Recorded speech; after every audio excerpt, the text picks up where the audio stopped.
Capsule CRM is a user-friendly customer relationship management tool designed to help businesses organize contacts, manage sales, and enhance customer relationships. Here's how to use Capsule CRM effectively. Set up your account. Sign up for Capsule CRM and log in.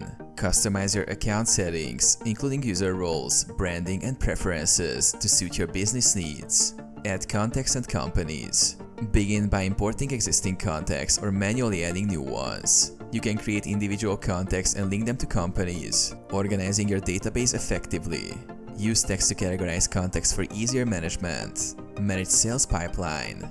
Navigate to the Opportunities section to create and manage sales opportunities. Enter details such as deal value, expected close date, and associated contacts. Move opportunities through different stages of your sales pipeline to track progress. Track tasks and activities. Use the task management feature to set reminders for follow-ups, meetings, and other important activities.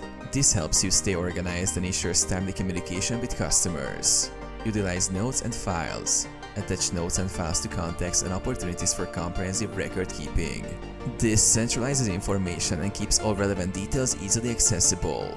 Generate reports. Access reporting tools to analyze sales performance, track activity levels, and monitor pipeline health. These insights enable data-driven decision-making.